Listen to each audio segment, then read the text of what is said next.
to my video blog, Books to Read While You Are Self-Isolating. I'm going to tell you about 14 of my favorite books. My name is Paul Lima.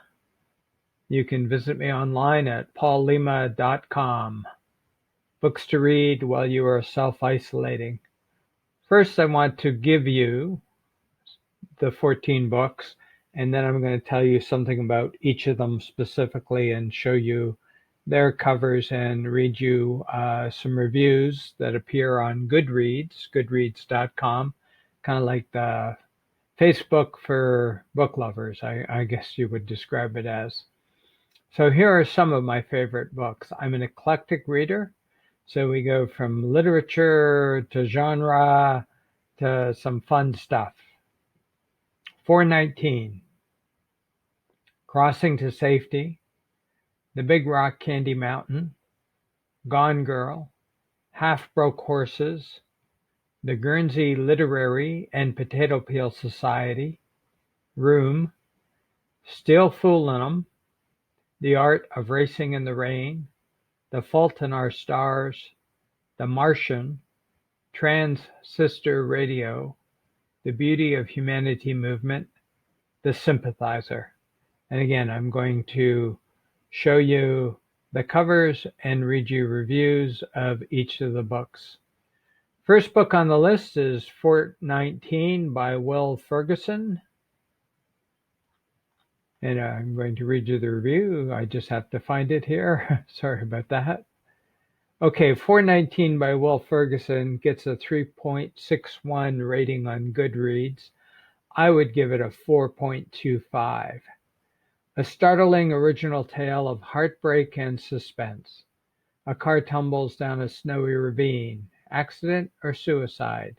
On the other side of the world, a young woman walks out of a sandstorm in sub-Saharan Africa. In the labyrinth of the Niger Delta, a young boy learns to survive by navigating through gas flares and oil spills of a ruined landscape. In the seething heat of Lagos City, a criminal cartel scours the internet looking for victims. Lives intersect, worlds collide, a family falls apart, and all begins with a single email.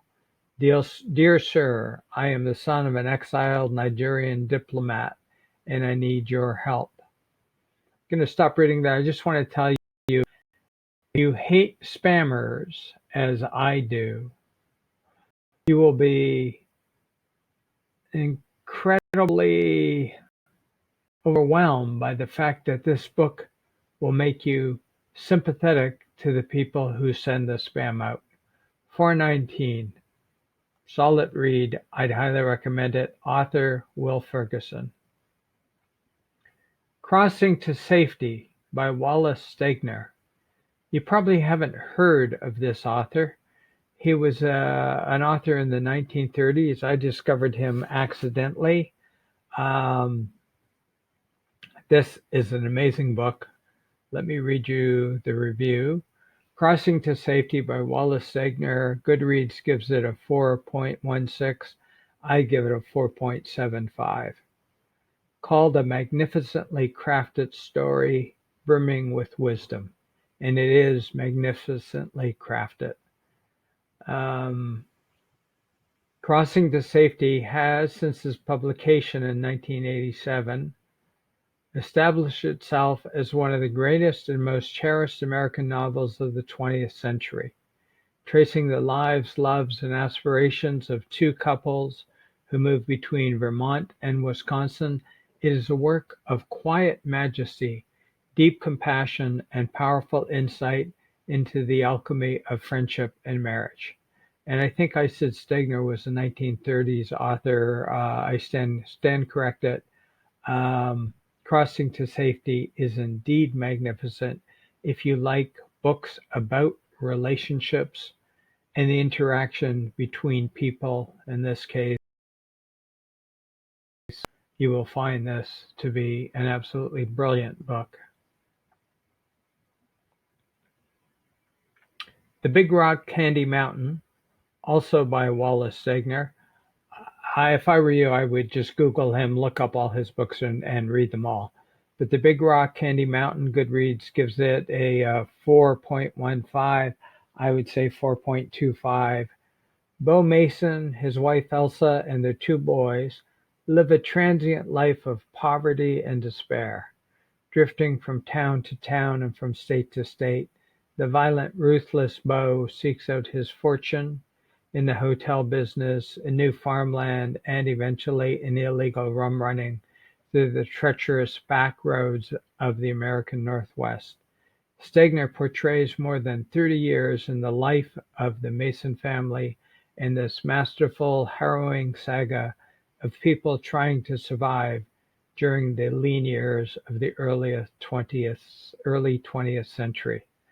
And it is a very vivid book.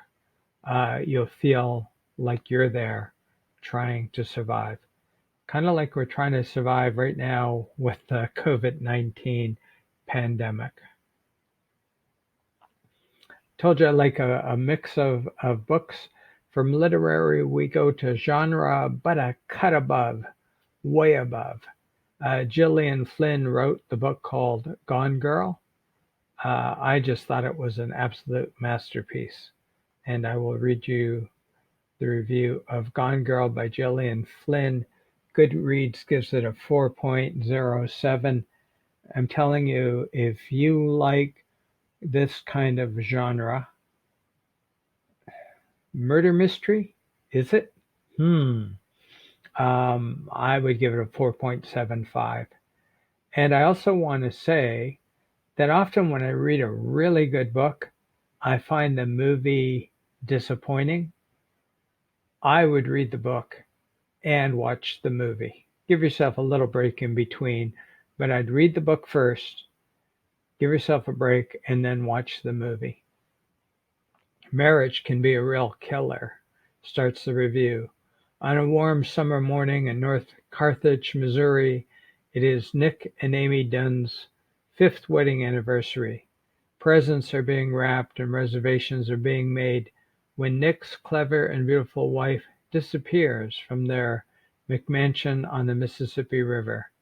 Husband of the year, Nick isn't doing himself any favors with cringe-worthy daydreams about the slope and shape of his wife's head, but passages from Amy's diary reveal the alpha girl perfectionist could have put anyone dangerously on edge. Under mounting pressure from the police and the media, as well as Amy's fiercely doting parents, the town golden boy parades an endless series of lies, deceits, and inappropriate behavior. Nick is oddly evasive, and he is definitely bitter, but is he really a killer? And I'll stop reading the review there. That line is key. Has the wife been killed? Is Nick the killer? You have to read the book to see. That was Gone Girl by Gillian Flynn. Half Broke Horses by Jeanette Walls, another book that I truly enjoyed, and allow me to read you the review. Half Broke Horses by Jeanette Walls, GoodReads gives it a 4.07. I wouldn't quibble with that, but I would give it a 4.25. Jeanette Walls' memoir, The Glass Castle, another book by her that I highly recommend, was nothing short of spectacular. Entertainment Weekly. Now, in Half Broke Horses, she brings us the story of her grandmother, told in a first-person voice that is authentic, irresistible, and triumphant. So The Glass Castle was the first book I read by Jeanette Walls. Really enjoyed that. Read Half Broke Horses next. In fact, I'd recommend you read them in that order. So get The Glass Castle, read that, then read Half Broke Horses. A wonderful, beautiful character study. Brilliant writing. Highly recommend it. The Guernsey Literary and Potato Peel Society by Marianne Schaefer and Annie Barrows. If you like World War II books, but World War II books in which people don't get bombed and killed and the Americans don't run in and save the world, you will like the Guernsey Literary and Potato Peel Society. Really sweet book. The movie wasn't as strong as the book, so I would recommend reading the book over the movie. But if you want to watch the movie after reading the book, go ahead. GoodReads gives it a 4.16. I would give it a 4.25. Maybe I just don't like strange numbers like 0.16. But yes, it was a really sweet book. Became a major motion picture that captures most of, but not quite all of the book and the sentiment of the book. A remarkable tale of the island of Guernsey during the German occupation and of a society as extraordinary as its name. Guernsey is part of England, but it was occupied by the Germans. Again, I won't read the full review, but if you like period pieces, World War II is now a period. I would highly recommend this book. And again, to show you that I bounce around between, highfalutin literature, but really good reads, and genre books, Room by Emma Donoghue. Again, cut above your typical genre. Allow me to read you the book and to tell you this is one of those books that they made a movie of. Liked the book, loved the book, and liked very much the movie too. The movie is very true to the book. GoodReads gives it a 4.06. If you like books of this nature, I think you're looking at a 4.5. To 5-year-old Jack, Room is the world. Told in the inventive, funny, and poignant voice of Jack, Room is a celebration of resilience and a powerful story of a mother and son whose love lets them survive the impossible. Jack and his mom initially are living in the room. That is Jack's entire world. Do they get out? Will they get out? What will they experience if they get out? How will they get out? Who's keeping them in the room? Again, a superb read. Genre, yes, but exceptionally well written, well executed book. Okay, and to show you that I'm all over the map, Still Foolin' 'Em by Billy Crystal. I believe Still Foolin' 'Em is supposed to be an autobiography. I suspect Billy stretches the truth a fair bit in this book, and there's even some fiction. I'm telling you, if you want to laugh, Still Foolin' 'Em. Now, GoodReads gives it a 3.93. Come on, give us that extra 0.7. In fact, I'd give it a 4.5. If you want to laugh, you will love this book. The full title is Still Foolin' 'Em, Where I've Been, Where I'm Going, and Where the Hell Are My Keys? Again, by Billy Crystal. You hear his voice from start to finish. As the review says, hilarious and heartfelt observations on aging from one of America's favorite comedians as he turns 65, and a look back at a remarkable career. Allow me to digress for a moment. Again, there hasn't been a movie made on this, but if you like Billy Crystal, you have to watch 700 Sundays. That's a film, a one-man show about Billy's relationship with his father. 700 Sundays. I laughed, I cried, then I laughed again. So Still Foolin' 'Em is a brilliant, funny book. I was reading it at night in bed, and my wife, excuse me, kept on saying, "Stop laughing, I'm trying to get to sleep." To which I would say, "Wait until you read this book." And of course, when she was reading it, I was trying to get to sleep and she was laughing.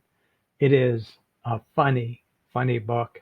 And 700 Sundays is a funny, yet poignant one-man show. Billy Crystal. Gotta love him. The Art of Racing in the Rain by Garth Steen. Again, is it high literary writing? No. Is it genre? Not your typical, like cut above. Really, really enjoyed this book. Let me get to the review. GoodReads gives it a 4.21. Yeah, 4.25. Here, 4.37. How's that for odd numbers? Enzo knows he is different from other dogs. A philosopher with a nearly human soul and an obsession with opposable thumbs. He has educated himself by watching television extensively and by listening very closely to the words of his master, Denny Swift, an up-and-coming race car driver. So yes, this book is told by a dog. The narrator is Enzo the dog. Brilliantly written, brilliantly told. If your eyes are dry when you get to the end, I would be shocked. Deeply funny and ultimately uplifting story of family, love, loyalty, and hope. The movie was okay. It just couldn't capture the sentiment of the book. I would highly recommend the book over the movie. Again, not a problem if you read the book and watch the movie. But the book was close to brilliant. The movie was just okay. John Green, author of young adult fiction. His best book, as far as I'm concerned, is The Fault in Our Stars. It is young adult fiction, but I'm telling you, if you're an adult, you will like it. GoodReads gives it a 4.22. I'd give it a 4.5. I would recommend anything by John Green. Some books are better than others, but I'd recommend reading anything by John Green. If there are young adults in your family, get them John Green books to read. I would suggest you read The Fault in Our Stars, but really anything by him is just a lot of fun and yet has a kind of an emotion to it that will tug at your heartstrings. Despite the tumor-shrinking medical miracle that has bought her a few years, Hazel has never been anything but terminal. Her final chapter inscribed upon diagnosis. You're gonna die. Sorry, folks. This is a fun book.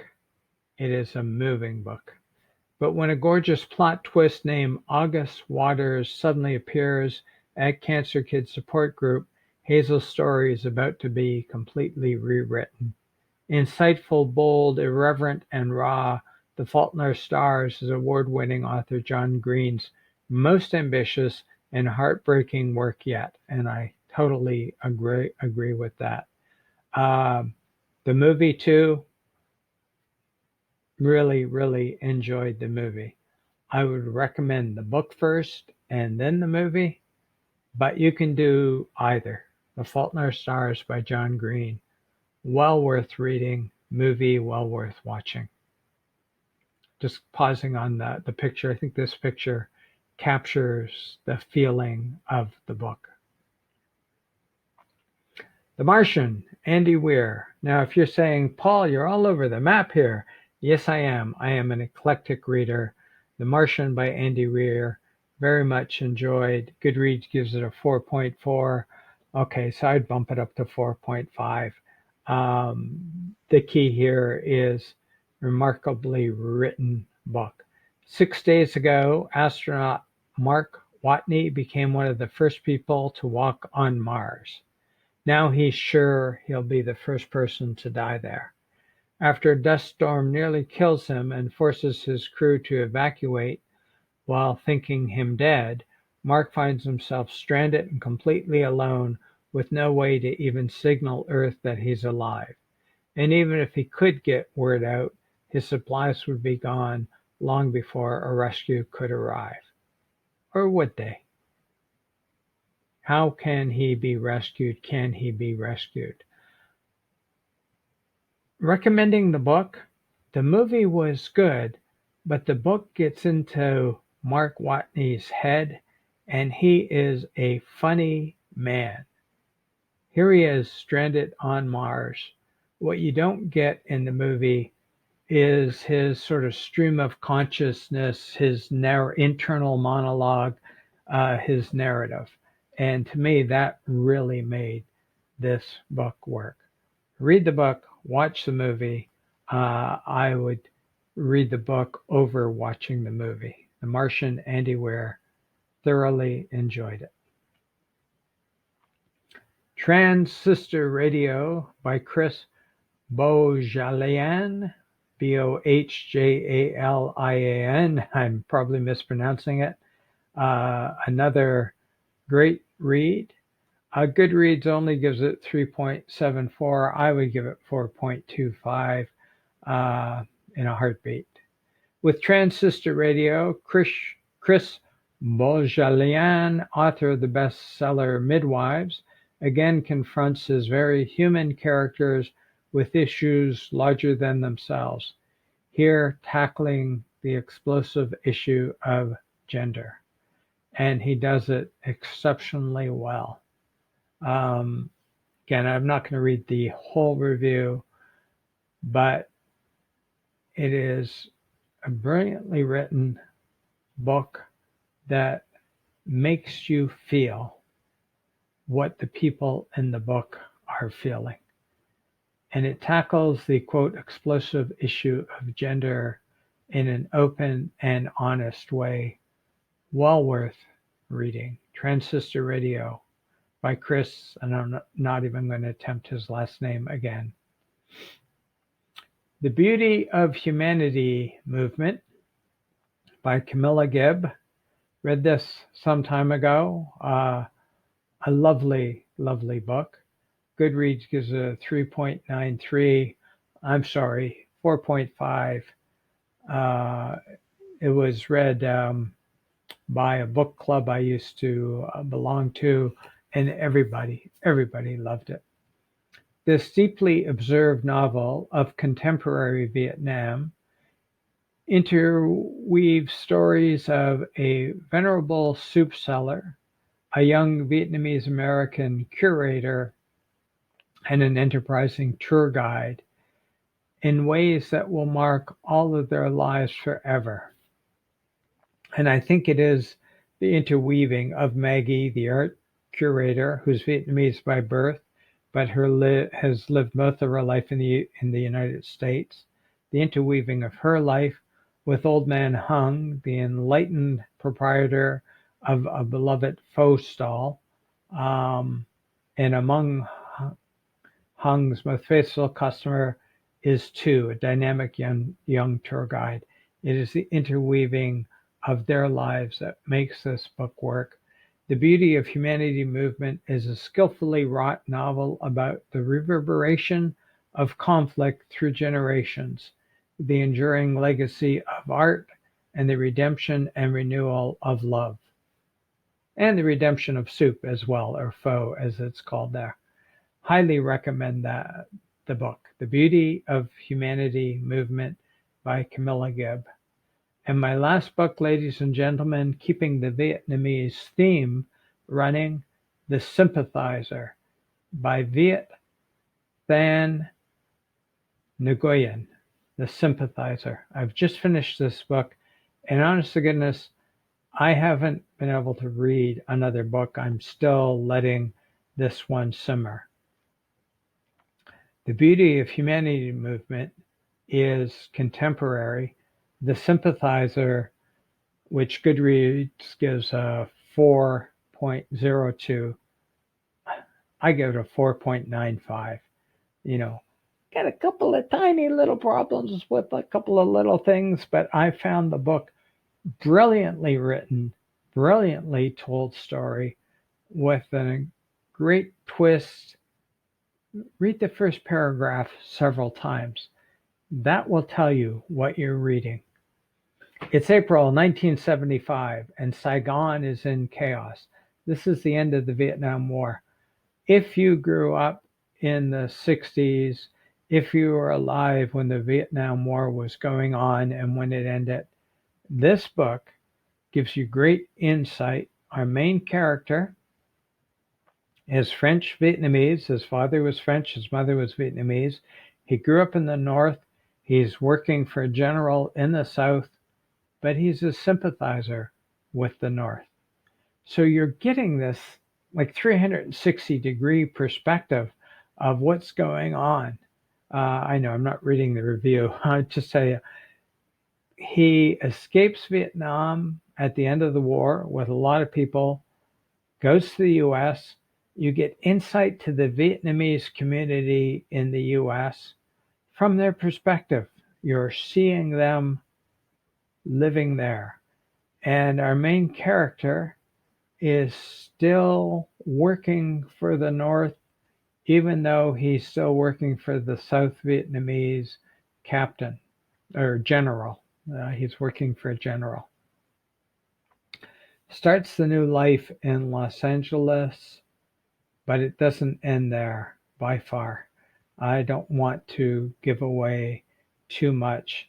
It examines the legacy of the Vietnam War in literature, film, and the wars we might fight today, reading from the review. And there is a great film scene. The main character ends up working on a film about the war in Vietnam. I think it's supposed to be Rambo, although they don't give the film its actual name. I think it's sort of based on Rambo. Viet Thanh Nguyen did one heck of a lot of research, and that's revealed at the end of the book, not in the book, but in the about the author and his notes in writing this. I don't know how much of it is true, but it's certainly based on true events. And you really get a feel for what the people in Vietnam went through in Vietnam and in America. Highly recommend, highly recommend The Sympathizer. Good companion piece to The Beauty of Humanity movement. So there you go. I have written 22 books, all but one being nonfiction, most being on the act or art of writing. You can read about my books at paullima.com books. I'm not going to read you the title of all my books. If you can read the slides, you can see what they are. As I say, they're mostly about writing, but please don't go away yet because I'm giving away 3 PDFs of my books, and we'll come to that in a moment. The books that I'm giving away PDFs to. So again, I've written 22 books, paullima.com/books. You can read about them. But if you want a PDF of everything you need to know about multiple sclerosis, MS, which I've had for, I think it's 22 years now, you can get a free PDF of my book on it. Simply email msandmebook@gmail.com, msandmebook@gmail.com with the subject line MS PDF, and I will send you, no charge, no obligation, a free PDF of everything you need to know about MS, and you are free to share that book with anybody who you think might be interested in it. I've also written my only fiction, a book of short stories, Rubble in the Backseat. You'll get that automatically if you request the PDF of the MS book. But if you just want Rubble in the Backseat, it's a collection of 11 short stories, 12 short stories. Is there a theme? I think if there's a theme to Rubble in the Backseat, it would be coming of age, no matter your age. Email msandmebook@gmail.com. Put the subject line Rubble PDF, and I will send you that. If you want the MS book, you'll get this automatically. But if you want just this book, msandmebook@gmail.com, subject line Rubble PDF. And finally, I am giving away PDFs of my memoir, The Accidental Writer, a Memoir. Didn't know the rules of grammar, became a writer. That's me, folks. Had a vasectomy, became a dad. That's me, folks. Like cats, became a dog lover. That too is me, folks. If you want all three books, just send the subject line PDFs, plural, to msandmebook@gmail.com. I'll send you all three. If you want this book only, email PDF accidental to msandmebook@gmail.com. All three, email PDFs. If you request the MS book, I will also send you Rubble in the Backseat. If you only want that, PDF Rubble should be your subject line. So these three books, no cost, something to read while you're self-isolating. I have other webinars about writing and establishing a business vision and video blogs about MS and my books at paullima.com/PWYC. You can read about my other webinars. My webinars about writing are pay-what-you-can webinars, but if you see a webinar you want to take and you can't pay what you can, feel free to take it and not pay a damn thing. This is a strange time we're living in, so I'm giving away PDFs, giving away webinars. If you want to support me and can afford a few shekels, go ahead, pay what you can. All the information is there. So you can take the webinar and not pay anything. There'll be information about how to pay. Just simply ignore that. My video blogs about MS are absolutely free. So anyway, if you go to paullima.com/PWYC, you can read about other webinars and video blogs that I've produced. Anyway, stay well, enjoy the reads, take care of yourself in this very bizarre time in which we live. Thanks for watching. Bye now.